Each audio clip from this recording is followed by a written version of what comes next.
Hi hello അസ്സലാമലൈക്കും. എല്ലാവർക്കും പുതിയൊരു വീഡിയോയിലേക്ക് സ്വാഗതം.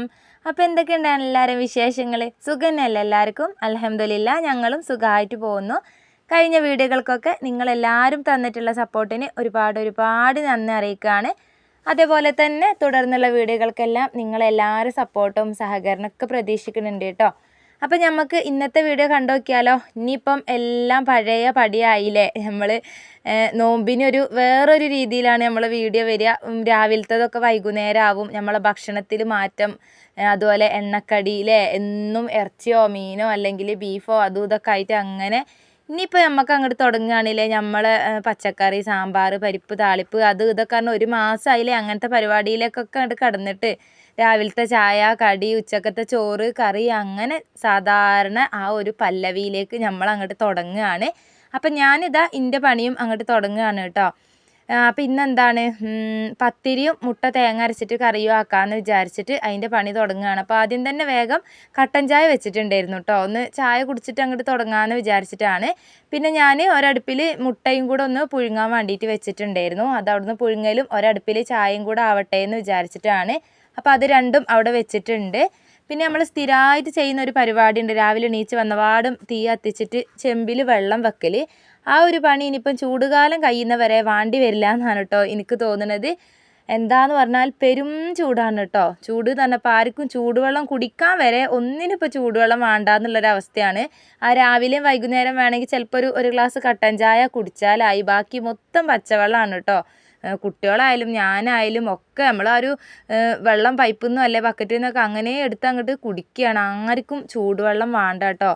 ഒന്നാമത്തെ പറഞ്ഞാൽ ഇപ്പം എല്ലായിടത്തും ചൂട് തന്നെയല്ലേ, നല്ല ചൂടാണ് എല്ലായിടത്തും. പക്ഷെ എനിക്ക് തോന്നുന്നത് നമ്മൾ ഒന്നാമത്തെ ഈ ഒരു ഷെഡിലും കൂടെ ആയതുകൊണ്ട് മൊത്തത്തിൽ ഇങ്ങനെ ആവിക്കുകയാണ് കേട്ടോ ചൂട്. ആ ഒരു ഉച്ച സമയത്തൊക്കെ ഈ നിന്ന് പോകുന്ന ഒരവസ്ഥ പറഞ്ഞാൽ വല്ലാത്തൊരവസ്ഥ തന്നെയാണ് കേട്ടോ.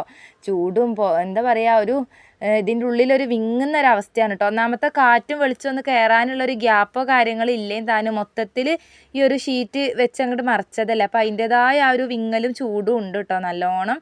ഞമ്മക്ക് എന്നല്ല പൊതുവേ ചൂടാണ്, പക്ഷെ ഞമ്മക്കും കുറച്ച് കൂടുതലായിട്ട് എനിക്ക് തോന്നുക കേട്ടോ. പിന്നെ പറഞ്ഞാൽ ഈ ഒരു എന്താ പറയുക, നമുക്ക് നോമ്പിനൊക്കെ പടച്ചോൻ എന്തോ ഒരു ഇത് തന്നതാന്ന് തോന്നുന്നുണ്ട് അല്ലേ. ചൂട് ഇങ്ങനത്തെ ഒരു അവസ്ഥ നോമ്പിനൊന്നും ഇല്ലായിരുന്നു. ആ ഒരു നോമ്പിൻ്റെ ആ ഒരു മാസത്തിൻ്റെ ബർക്കത്തൊക്കെ തന്നെയാണ് കേട്ടോ അത്. നോമ്പിന് ആരും ഇങ്ങനെ ഒരു ചൂടും കൊണ്ട് ഇടങ്ങാറായിട്ടില്ല. നോമ്പ് കഴിഞ്ഞേരാണ് ചൂടൊക്കെ തുടങ്ങിയെന്നാണ് എനിക്ക് തോന്നുന്നത്. അങ്ങനെ എന്തെല്ലോ പറഞ്ഞു പോയി. അതിൻ്റെ ഇടയിൽ നമ്മളെ ചായ തിളച്ചിട്ടുണ്ടായിരുന്നു. അതുപോലെ മുട്ട വേവിക്കാൻ വെച്ചതും ആയിട്ടുണ്ടായിരുന്നു. പിന്നെ ഞാൻ മുട്ടക്കറിക്കുള്ള തക്കാളി, ഉള്ളി, പച്ചമുളക് ഒക്കെ ഒന്ന് ഞാൻ കുക്കറിലിട്ടിട്ട് ഞാൻ സാധാരണ വെക്കും പോലെ ഒന്ന് മഞ്ഞൾപ്പൊടി ഉപ്പൊക്കെ ഇട്ടിട്ട് ഒന്ന് വേവിച്ച് ഒരു 2 വിസിലിനൊന്ന് വേവിച്ചെടുത്തിട്ടുണ്ടായിരുന്നു കേട്ടോ കുക്കറിൽ. അപ്പോൾ അതും ആയിട്ടുണ്ടായിരുന്നു. അപ്പോൾ അതിന് വേഗം നേരെ കറി ആക്കുകയാണ്. കറി അവിടെ ആക്കി വെച്ചാൽ പിന്നെ പത്തിരി ഓരോന്ന് ചുട്ട് കൊടുത്താലും ഞാൻ എപ്പോഴും പറയുന്ന പോലെ തന്നെ ഓരോരുത്തർ കഴിക്കണേനനുസരിച്ച് ഓരോരുത്തർക്ക് വന്ന് ചായ കുടിച്ച് പോകാമെന്ന് വിചാരിച്ചിട്ടാണ്. അപ്പോൾ വെളിച്ചെണ്ണ ഒഴിച്ചു, ഇഞ്ചി വെളുത്തുള്ളി പേസ്റ്റൊക്കെ ഇട്ടിട്ടുണ്ട്. നമ്മൾ വേവിച്ച് വെച്ചിട്ടുള്ള തക്കാളി ഉള്ളിയും അതും ഇട്ടു. പിന്നെ എന്താണ്, ഒന്നും വേവാനൊന്നും ഇല്ലല്ലോ, കുക്കറിൽ ഓൾറെഡി വെന്തതാണ്, മുട്ടയും വെന്തതാണ്. പിന്നെ അതിലേക്കുള്ള പൊടികൾ ഞാൻ കുറച്ച് മുളകും പൊടി, മഞ്ഞൾപ്പൊടി, അതുപോലെ ഒരിത്തിരി മല്ലിപ്പൊടി, ചിക്കൻ മസാലയോ ബീഫ് മസാലയോ ഏതെങ്കിലുമൊക്കെ ഒന്ന് പൊടിയോ അങ്ങോട്ട് ഇട്ട് കൊടുക്കുക. ഒക്കെ ഒന്ന് നല്ലോണം ഒന്ന് ഇളക്കുക. പിന്നെ നമ്മൾ മുട്ട ഇട്ട് കൊടുത്തു. അപ്പോൾ അതിൻ്റെ ഇടയിൽ ഞാൻ തേങ്ങയൊക്കെ ഒന്ന് അരച്ചെടുത്തിട്ടുണ്ടായിരുന്നു കേട്ടോ കറിക്കുള്ളത്. തേങ്ങ വേഗം കുറച്ച് ഒരു മഞ്ഞൾപ്പൊടി ഇട്ടിട്ട് ഒന്ന് അരച്ചെടുത്തതാണ്. അപ്പോൾ അതും കൂടെ അതിലേക്ക് ഒഴിച്ച് ജാറൊക്കെ ഒന്ന് ചുഴറ്റി ഒഴിച്ച് കൊടുത്തിട്ട് ആവശ്യത്തിനുള്ള ആ ഒരു കറി ഒന്ന് ആക്കിയെടുക്കുന്നുണ്ട് കേട്ടോ. അങ്ങനെ നമ്മളെ കറി ഇവിടെ റെഡി ആയിട്ടുണ്ട്. നല്ല ടേസ്റ്റാണ് കേട്ടോ. മുട്ട തേങ്ങ അരച്ച കറിയും പത്തിരിക്ക് നമ്മൾ വിചാരിക്കില്ലേ സാധാരണ പത്തിരിക്ക് എന്താണ് ചിക്കൻ കറിയോ ബീഫ് കറിയോ ഒക്കെ ചേരുള്ളൂന്ന്. പക്ഷേ ഇങ്ങനെയും ചേരിക്കാം. അത് എൻ്റെ നിച്ചുമോള് പറയുന്നതാണ് കേട്ടോ. നമ്മൾ എന്തെങ്കിലും കടിക്കോ അല്ലെ ചോറിനൊക്കെ എന്തെങ്കിലും മെയിനായിട്ട് കടിക്ക് എന്തെങ്കിലും കറിയാക്കുമ്പോൾ ചിലപ്പോൾ പറയും കേട്ടോ അത് അതിന് ചേരൂല എന്ന്, അങ്ങനെയൊക്കെ പറയും കേട്ടോ കുട്ടികൾ. അപ്പം അത് പറഞ്ഞാൽ ഇതെന്തായാലും ചേരുന്നുണ്ട് കേട്ടോ. മുട്ടക്കറി, മുട്ട തേങ്ങരച്ച കറിയും പത്തിരിയൊക്കെ നല്ലൊരു കോമ്പിനേഷൻ തന്നെയാണ്. കുഴപ്പമൊന്നുമില്ല. നമ്മൾ ഒരു മാസം ചിക്കൻ തന്നെ, അധികം ചിക്കൻ തന്നെയാന്ന് തോന്നുന്നു വാങ്ങിയിട്ടുണ്ടായിരുന്നത്. ബീഫ് മക്കളൊന്നും വെലിങ്ങനെ അങ്ങോട്ട് കഴിക്കൂല കേട്ടോ. ഇക്കാക്കൊക്കെ സംഭവം ബീഫ് ആണ് ഇഷ്ടം. പക്ഷേ കുട്ടികൾക്കൊന്നും അങ്ങനെയല്ല. വാങ്ങിയാൽ നമ്മൾ മാത്രം ഇങ്ങനെ തിന്നേണ്ടി വരും. ഐറ്റുള്ളൊന്നും അങ്ങനെ തിന്നൂല കേട്ടോ. അതുകൊണ്ട് പിന്നെ നമ്മൾ അധികം ചിക്കൻ തന്നെയാണ് വാങ്ങുക. എന്തായാലും എന്താണ് കറിയും അവിടെ റെഡിയാക്കി വെച്ചിട്ടുണ്ട്. ഇനിയിപ്പോൾ അടുത്ത പരിപാടി പത്തിരി ചുടലാണ്. അപ്പോൾ പത്തിരിക്കുള്ള പൊടിയും ഒന്ന് വാട്ടിയെടുക്കുന്നുണ്ട് കേട്ടോ. പത്തിരി പറഞ്ഞാൽ ഈ പൊടി തട്ടിയിട്ട് എടുക്കൂലേ, അത് എനിക്കിഷ്ടമല്ല കേട്ടോ.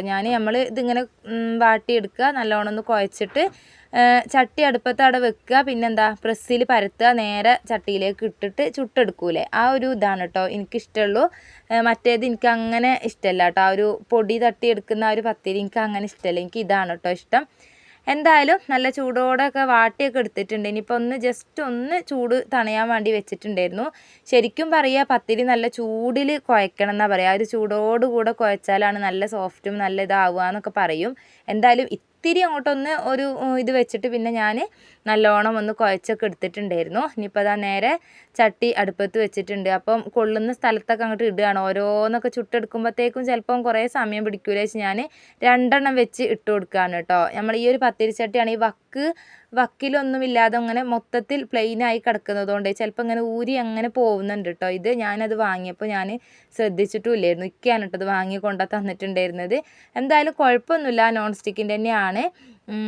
ചുടലിനും ഒന്നും കുഴപ്പമൊന്നുമില്ല കേട്ടോ. ആ ഒരു വക്കിലൊരു ഇതില്ല എന്ന് മാത്രമേ ഉള്ളൂ.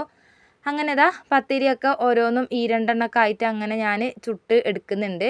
പത്തിരി ചുടുമ്പോൾ ശരിക്കും വലിയ പത്തിരി ഇഷ്ടമാണ് കേട്ടോ എനിക്ക്. പക്ഷെ നമ്മൾ എത്ര ഇതാക്കിയാലും ആ സാധാരണ ഉണ്ടാക്കുന്ന ആ ഒരു വലിപ്പത്തിൽ തന്നെ ഉരുളകളായി പോകും കേട്ടോ. വലിയത് എനിക്ക് കാണാനും ഒരു ഇതാണല്ലോ, വലിയ വലിയ പത്തിരി ചുടുമ്പോൾ. ചില സ്ഥലത്തൊക്കെ ഞാൻ കണ്ടിട്ടുണ്ട് കേട്ടോ വലിയ വലിയ പത്തിരി ചുടുന്നത്. പിന്നെ നമ്മൾ നോമ്പിനേക്ക് പൊടിപ്പിച്ച് വെച്ച പൊടി ഇഷ്ടം പോലെ ഉണ്ട് കേട്ടോ. ഇനിയിപ്പോൾ പത്തിരി നൂൽപുട്ടും അതും ഇതൊക്കെ തന്നെ ചുട്ടൊക്കെ ഇതാക്കേണ്ടി വരും. എന്ന് പറഞ്ഞാൽ ഒരുപാട് പൊടിയുണ്ട്. അതിൻ്റെ കൂടെ നമുക്ക് നോമ്പിന് ഒരു 5 കിലോ പത്തിരിപ്പൊടി ഒരു കിറ്റും കിട്ടിയിട്ടുണ്ടായിരുന്നു കേട്ടോ. നോമ്പിന് നമ്മൾ ഈ ഒരു ഭാഗത്ത് ഒരാൾക്കാർ കൊടുന്ന് തന്നിട്ടുണ്ടായിരുന്നു. പത്തിരിപ്പൊടിയാണ് കേട്ടോ തന്നിട്ടുണ്ടായിരുന്നത് 5 കിലോൻ്റെ. അപ്പോൾ ആ ഒരു പൊടിയും ഉണ്ട്, നമ്മൾ പൊടിച്ച് വെച്ച പൊടിയും ഒക്കെ ഉണ്ട് കേട്ടോ. അതുകൊണ്ട് പിന്നെ ഇനി പൊടിയും കൊണ്ടുള്ള അഭ്യാസങ്ങൾ കുറച്ചങ്ങോട്ട് നടത്താമെന്ന് വിചാരിക്കുന്നുണ്ട്. നോമ്പിനും ഞാൻ പത്തിരി ഇടയ്ക്കൊക്കെ ചുട്ടിട്ടുണ്ട്. നൂൽപുട്ട് പിന്നെ ഒറ്റ വട്ടം അങ്ങനെ ഞാൻ ചുട്ടിട്ടുള്ളൂ കേട്ടോ. എനിക്കിത് അങ്ങനെ പീച്ചി ഇങ്ങനെ ഇതാക്കുമ്പോൾ ചിലപ്പോൾ നന്നായിട്ടില്ലെങ്കിൽ പിന്നെ അതിമേലേക്ക് നിൽക്കാൻ ഭ്രാന്ത് പിടിക്കും കേട്ടോ. എന്തായാലും ഞാൻ ഓരോന്നും ഈ 2 ആയിട്ട് പത്തിരിയും ചുട്ട് തീർത്തിട്ടുണ്ട്, കറിയും ആയിട്ടുണ്ട് കേട്ടോ. ഇനിയിപ്പോൾ ചായ കുടിക്കുകയാണ്. അപ്പോൾ ഇക്കാക്ക് പോകാനുള്ള സമയമായിട്ടുണ്ട്. അപ്പോൾ ഇക്കാക്ക് ചായ കൊടുത്തിട്ടുണ്ടായിരുന്നു. പിന്നെ നിച്ചുമോളും നാഫിമോനൊക്കെ ഇതിൻ്റെ ഇടയിലൊക്കെ തന്നെ ഓരും വന്ന് ചായ എടുക്കുകയും കുടിക്കുകയും ഇതാക്കുകയൊക്കെ ചെയ്യുന്നുണ്ട് കേട്ടോ. പിന്നെ ചെറുതിന് മാത്രം ഞാൻ എടുത്ത് കൊടുക്കേണ്ട ആവശ്യമുള്ളൂ. പിന്നെ ഇതാക്കണേ എല്ലാവരും ചായ കുടിയും കഴിഞ്ഞു. ഇക്ക ചായ കുടിച്ച് എണീച്ചാൽ പിന്നെ ഞാൻ വേഗം അവിടെ തന്നെ അങ്ങോട്ട് ഇരുന്നു കേട്ടോ. ഞാനും ചായയൊക്കെ കുടിക്കുകയാണ്. മുട്ടക്കറിയും പത്തിരിയൊക്കെ സംഭവം നല്ല ടേസ്റ്റൊക്കെ ഉണ്ടായിരുന്നു കേട്ടോ. കട്ടൻ ചായ എടുത്തു, ഞാൻ ചായ കുടിക്കുകയാണ്. ഇനിയിപ്പോൾ ചായ കുടിച്ച് എണീച്ചിട്ട് വേണം ബാക്കിയുള്ള പണികളെടുക്കാൻ. ചിലപ്പം ആ ഒരു ചായ കുടീൻ്റെ ആ ഒരു ഇരുത്തം ഫോണും കൂടെ കയ്യിലുണ്ടെങ്കിൽ പിന്നെ പറയേണ്ടിയില്ല കേട്ടോ. ഇപ്പോൾ പിന്നെ വേഗം പണി തീർക്കണം എന്നുള്ള അങ്ങനത്തെ ചിന്തയൊക്കെ ഇല്ലാണ്ടായിക്കണം കേട്ടോ. അപ്പോൾ മൊത്തത്തിൽ എല്ലാത്തിനും ഒരു മടി അങ്ങോട്ട് തോന്നുക കേട്ടോ. പിന്നെ രാവിലെ തീ കത്തിക്കാത്തത് കൊണ്ട് പിന്നെ ചായ കുടി കഴിഞ്ഞാലാണ് പിന്നെ ഞാൻ തീ കത്തിക്കുക. വേഗം ചോറിനുള്ള വെള്ളം വെക്കാൻ വേണ്ടിയിട്ട് 2 നേരത്തേക്ക് തന്നെയാണ് കേട്ടോ ചോറും വെക്കുക. ഉച്ചക്കത്തേക്കും രാത്രിക്കേക്കുള്ള ചോറും ഒരുമിച്ച് വെക്കും. അപ്പോൾ രാവിലെ തന്നെ കത്തിക്കൂല. 2 നേരത്തൊക്കെ കായം കൊണ്ട് കുറച്ച് സമയമൊക്കെ കഴിഞ്ഞിട്ട് ഒക്കെ അങ്ങനെ കത്തിക്കാമെന്ന് വിചാരിച്ചിട്ടാണ് കേട്ടോ. പിന്നെ ചൂടും അല്ലൊന്നും കേട് വന്ന് പോകണ്ടെന്നൊക്കെ വിചാരിച്ചിട്ടാണ്. അപ്പോൾ തീയൊക്കെ കത്തിച്ച് ചോറിനുള്ള വെള്ളവും അടുപ്പത്ത് വെച്ചിട്ടുണ്ട്. പിന്നെ നാസിമോൻ ഇപ്പോൾ ആ ഒരു സൈക്കിളിന്മേൽ തന്നെയാണ് കേട്ടോ. അപ്പോൾ എവിടെയും പോവലൊന്നുമില്ല കേട്ടോ അങ്ങനെ. അല്ലെങ്കിൽ പിന്നെ ഓന് ഒരിറക്കിറങ്ങിയാൽ ഓനെ പോയി പിടിച്ചു കൊണ്ടുവരല് എനിക്കൊരു പണിയായിരുന്നു. ഇപ്പോൾ പിന്നെ അങ്ങനെ പോവലൊന്നുമില്ല കേട്ടോ. ആ ഒരു സൈക്കിൾ കൊടുന്നതുകൊണ്ട് അതിലങ്ങനെ ഓടിക്കാനൊന്നും അറിയില്ല. നാഫിമോനും അല്ലെങ്കിൽ നിച്ചോളൊക്കെ കയറ്റി ഇരുത്തിയിട്ട് അങ്ങനെ ഓടിപ്പിച്ച് കൊടുക്കലാണ്. എനിക്ക് ഒറ്റയ്ക്ക് അറിയൊന്നുമില്ല കേട്ടോ. എന്നാലും അതിന്മേൽ അങ്ങനെ കയറി അവിടെ അങ്ങനെ ഇരിക്കലുണ്ട്. ബേക്ക് വശത്ത് കൊണ്ടുവച്ചതാണ്. മുന്നിലാകുമ്പോൾ എനിക്ക് ഞാനകത്ത് പണിയെടുക്കുമ്പോൾ ഓനങ്ങനെ ഇടയ്ക്ക് വന്ന് നോക്കലോ ഒന്നും നടക്കൂല. അടുക്കള ഭാഗത്താണെന്നുണ്ടെങ്കിൽ എനിക്കിങ്ങനെ ഇടയ്ക്ക് അവിടെ നിന്ന് അങ്ങനെ നോക്കാമല്ലോ വിചാരിച്ചിട്ട് ആ ഒരു സൈഡിൽ വെച്ചതാണ് കേട്ടോ. അങ്ങനെ ഓൻ അവിടെ കളിക്കുന്നുണ്ട്. പിന്നെ ഞാനിതാ മുറ്റമൊക്കെ ഒന്ന് അടിച്ചു വാരി എടുക്കുകയാണ്. മുന്നിൽ മുറ്റം കാര്യമായിട്ട് അങ്ങനെ അടിക്കാനും വലിയ ചമ്മലും കാര്യങ്ങളൊന്നുമില്ല. ബേക്ക് വശത്തൊക്കെയാണ് കേട്ടോ പിന്നെയും ഉണ്ടാവുക. അപ്പോൾ ഞാൻ മുന്നിൽ വെറുതെ ഇനിയിപ്പോൾ ചമ്മലില്ലെങ്കിലും അടിച്ചു വാരിയിട്ടില്ലെങ്കിൽ എന്തോ ഒരു ഇടങ്ങാറല്ലേ നമുക്ക്. വെറുതെ ഒന്ന് ചൂലൊന്ന് ഓടിച്ച് കൊണ്ടുപോയില്ലെങ്കിൽ ഒരു ശരിയാവില്ല കേട്ടോ. അപ്പോൾ വേഗം പോയി ചായ കുടി കഴിഞ്ഞു. ചോറിനുള്ള വെള്ളവും വെച്ചിട്ട് പിന്നെ വേഗം ഞാൻ അകമൊക്കെ ഒന്ന് ഒതുക്കി പെറുക്കി വൃത്തിയാക്കി എല്ലാം ഒന്ന് അടിച്ചു വാരി ഇട്ടു. പിന്നെ എന്നിട്ടാണ് കേട്ടോ മുറ്റടിക്കാൻ പോയിട്ടുണ്ടായിരുന്നത്. അങ്ങനെ മുറ്റടിക്കൽ കഴിഞ്ഞ് വന്നിട്ടുണ്ട്. ഇനിയിപ്പോൾ അടുത്ത പരിപാടി പാത്രം കഴുകലാണ്. രാവിലത്തെ ചായ കടി ഉണ്ടാക്കിയത് അത് ഇത് പിന്നെ എല്ലാം ഒഴിവാക്കിയൊക്കെ ഇതാക്കി. നമ്മൾ ഈ ഒരു രാവിലെ ആണല്ലോ കുറച്ച് കൂടുതൽ പാത്രം എനിക്ക് കഴുകാനുണ്ടാവുക കേട്ടോ. ഇത് കഴിഞ്ഞാൽ പിന്നെ അധികമൊന്നും ഉണ്ടാവില്ല. അപ്പോൾ അതൊക്കെ ഒന്ന് കഴുകി എടുക്കട്ടെ. പിന്നെ കമൻറ്റിലൂടെ ഒരുപാട് ആൾക്കാർ നമ്മളെ സ്ഥിരമായിട്ട് സപ്പോർട്ട് ചെയ്യുന്ന ആൾക്കാരൊക്കെ എനിക്കിപ്പോൾ നല്ല പരിചയമായിട്ടുണ്ട് കേട്ടോ. ഒരു ഫാമിലി പോലെ സ്ഥിരം നമ്മളോട് കമൻ്റായിട്ടും കാര്യങ്ങളും നമ്മളെ വിശേഷങ്ങൾ അന്വേഷിക്കുന്നുണ്ട്. വീഡിയോ കാണുമ്പം നല്ല കമൻറ്റും കാര്യങ്ങളൊക്കെ ആയിട്ട് നിങ്ങളെ ആ ഒരു സപ്പോർട്ട് കാണുമ്പോൾ ഭയങ്കര സന്തോഷം തന്നെയാണ്. അതുപോലെ കുറച്ചൊക്കെ ആൾക്കാരായാലും എന്താ പറയുക, പുതുതായിട്ട് ചാനലിലേക്ക് നമ്മളൊരു ഫാമിലി ഇതിലേക്ക് വന്നിട്ടുണ്ട്. എല്ലാവരോടും ഒരുപാട് നന്ദി അറിയിക്കുകയാണ് കേട്ടോ. കാരണം നമ്മളിപ്പോൾ വലിയ യൂട്യൂബേഴ്സും ഇതും ആൾക്കാരൊന്നും അല്ല. നമ്മൾ വളരെ ചെറിയ ഇതാണ്. ഒരുപാട് ആൾക്കാർ അതേപോലെ തന്നെ വേഗം അടുത്ത നോമ്പാകുമ്പോഴത്തേക്കും വേഗം ഒരു പുതിയൊരു വീടാവട്ടെ, അടുത്ത പെരുന്നാൾ പുതിയ വീട്ടിലാവട്ടെ എന്നൊക്കെ പറഞ്ഞിട്ട് ഒരുപാട് ആൾക്കാർ നല്ലൊരു കമൻറ്റിലൂടെ നമുക്ക് വേണ്ടിയിട്ട് ഒരു പ്രാർത്ഥന പോലെ ഒരു സപ്പോർട്ട് പോലെയൊക്കെ പറയുന്നുണ്ട്. അപ്പോൾ എല്ലാവരോടും ഒരുപാട് നന്ദി അറിയിക്കുകയാണ് കേട്ടോ. അങ്ങനെ ഞാൻ ചോറായിട്ട് എൻ്റെ ബാക്കി പണികളൊക്കെ തീർത്തിട്ടുണ്ടായിരുന്നു. പിന്നെ ഇന്ന് കറി ചപ്പ് താളിച്ചതാണ് കേട്ടോ. ഞാൻ മുരിങ്ങച്ചപ്പ് താളിച്ചതും അതുപോലെ രാവിലത്തെ മുട്ടക്കറീൻ്റെയും പിന്നെ ഞാൻ മുതിര ഉപ്പേരി എന്തോ ആക്കിയിട്ടുണ്ടായിന് കേട്ടോ. അപ്പോൾ അതൊക്കെ കൂട്ടി ചോറ് വയ്ക്കലും പിന്നെ കുളിയും നിസ്കാരവും കാര്യങ്ങളും ഒക്കെ കഴിഞ്ഞിട്ടുണ്ടായിരുന്നു. അപ്പോഴത്തേക്കും നാഫിമോനൊക്കെ സ്കൂൾ വിട്ട് വന്നിട്ടൊക്കെ ഉണ്ടായിരുന്നു. ഉച്ചവരെ ഉള്ളൂ കേട്ടോ, പരീക്ഷ ആയതുകൊണ്ട് ഓനും സ്കൂളൊക്കെ വിട്ട് വന്നിട്ടുണ്ടായിരുന്നു. പിന്നെ ഞാൻ വൈകുന്നേരമാണ് കേട്ടോ വീഡിയോ എടുത്തിട്ടുണ്ടായിരുന്നത്. അപ്പോൾ ചായക്ക് കുട്ടികൾ എന്തെങ്കിലും കടി വേണമെന്ന് പറഞ്ഞപ്പോൾ പഴം ഉണ്ടായിനി, നോമ്പിന് കൊണ്ടുവച്ച പഴമാണ് കേട്ടോ. ഇത് വല്ലാണ്ട് പഴുത്തും പോയിട്ടുണ്ട്. പുഴുങ്ങിയാലും വാട്ടിയാലൊന്നും അധികം പഴുത്തത് മക്കൾക്കും ഇഷ്ടമല്ല, എനിക്കും ഇഷ്ടമല്ല കേട്ടോ. അങ്ങനെ വല്ലാണ്ട് പഴുപ്പ് ഇതായി പോയത് കഴിക്കൂല കേട്ടോ ഇവിടെ ആരും. അപ്പോൾ ഞാൻ വിചാരിച്ചു ആ ഒരു പഴം കൊണ്ട് കുറച്ച് പഴംപൊരി അങ്ങോട്ട് ഉണ്ടാക്കി കൊടുക്കാൻ വിചാരിച്ചിട്ടോ. നോമ്പ് കഴിഞ്ഞ് വിചാരിച്ച് തീരെ ആ ഒരു വഴി മറക്കണ്ട. ഇനിയിപ്പം എന്താ പറയുക, ഇടക്കും തലക്കും ഇനിയിപ്പോൾ നമ്മൾ വലിയ റെസിപ്പിയിലേക്കൊന്നും പോവില്ല. ഏറിപ്പോയാൽ ഒരു പഴംപൊരി അല്ലെങ്കിൽ ഒരു പക്കവട, ഉള്ളിവട ഇതന്നെ ഉണ്ടാക്കുള്ളൂ കേട്ടോ നോമ്പല്ലാത്തപ്പം. അപ്പോൾ ഞാൻ പഴംപൊരി ഉണ്ടാക്കാമെന്ന് വിചാരിച്ചിട്ട് അതിനുള്ള പെട്ടെന്ന് അപ്പം തന്നെ ഒരു 6 മണി 5:45 6 മണിയൊക്കെ ആയിട്ടുണ്ടാവും കേട്ടോ. നൈറ്റിയൊക്കെ അത് ഉണ്ടാക്കി കൊടുക്കുക പഴം കൊണ്ട് എന്ന് വിചാരിച്ചിട്ട് വേഗം മിക്സീൻ്റെ ജാറിൽ കുറച്ച് മൈദയും അതിലേക്ക് തന്നെ അതിന് വേണ്ടതൊക്കെ ഇട്ട് കൊടുത്തിട്ടൊന്ന് മിക്സീൻ്റെ ജാറിൽ അടിച്ചെടുത്തിട്ടുണ്ടായിരുന്നു മാവ്.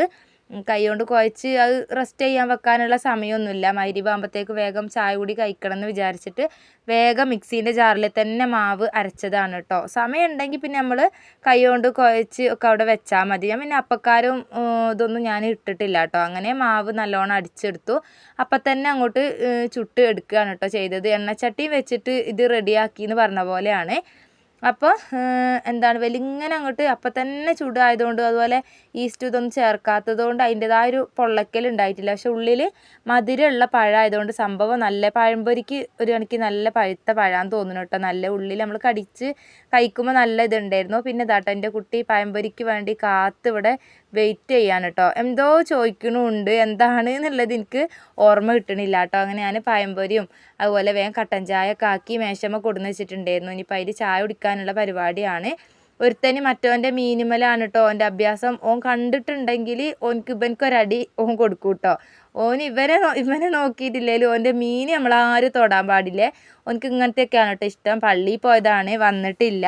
അപ്പോൾ ഓനക്കുള്ളത് അവിടെ എടുത്ത് വെച്ചിട്ടുണ്ട് കേട്ടോ. അപ്പോൾ ഞങ്ങൾ നിസ്കരിക്കാനൊക്കെ കയറണ്ടേ, അപ്പോഴത്തേക്കും ഞങ്ങൾ വേഗം ചായയൊക്കെ കുടിക്കാൻ വേണ്ടി ഇരുന്നിട്ടുണ്ടായിരുന്നു കേട്ടോ. നാച്ചിമോനും ഇതേപോലെ സാധാരണ ഓന് എണ്ണക്കടി അങ്ങനെ തിന്നൂല കേട്ടോ. പക്ഷേ പഴംപൊരിയൊക്കെ ഓനക്ക് ഇഷ്ടമാണ്. ആ ഒരു ചുടുമ്പോൾ വന്ന് ചോദിക്കൂട്ടോ. അപ്പോൾ നമ്മൾ കൊടുത്താൽ അതിൽ കഴിക്കും. പിന്നെ കൊടുക്കാറിഞ്ഞിട്ട് വെച്ചാൽ ചിലപ്പോൾ പിന്നെ അങ്ങനെ കഴിക്കൂല കേട്ടോ. അങ്ങനെ എൻ്റെ നിസ്കാരവും കാര്യങ്ങളൊക്കെ കഴിഞ്ഞത് ഇശാ നിസ്കരിച്ചിട്ടാണ് കേട്ടോ ഞാൻ ഇറങ്ങൽ. അപ്പോൾ നാഫി മഗ്‌രിബ് കഴിഞ്ഞിട്ട് പിന്നെ പള്ളിയിലേക്ക് പോയിട്ടില്ലായിരുന്നു. ഇവിടെ തന്നെ നിസ്കരിച്ചാണ് കേട്ടോ. അപ്പോൾ നാച്ചിമോനെ ഓൻ്റെ കൂടെ അങ്ങ് നിസ്കരിക്കുന്നത് കണ്ടപ്പോൾ ഞാൻ ജസ്റ്റ് ഒന്ന് അങ്ങനെ വീഡിയോ എടുത്തതാണ് കേട്ടോ. എന്തായാലും ഇന്നത്തെ നമ്മളെ വീഡിയോ ഇത്രയേ ഉള്ളൂ. നിങ്ങൾക്ക് എല്ലാവർക്കും ഇഷ്ടമായിട്ടുണ്ടാവും എന്ന് വിചാരിക്കുകയാണ്. ഇഷ്ടമായിട്ടുണ്ടെങ്കിൽ ലൈക്ക് ചെയ്യാനും അതേപോലെ കമൻറ്റ് ചെയ്യാനും ഒന്നും മറക്കരുത് കേട്ടോ. അപ്പോൾ ആദ്യമായിട്ട് നമ്മളെ വീഡിയോ ഒക്കെ കാണുന്ന കൂട്ടുകാരാണെന്നുണ്ടെങ്കിൽ നമ്മളൊന്ന് സപ്പോർട്ട് ചെയ്യുക. അപ്പോൾ എല്ലാവർക്കും ബൈ.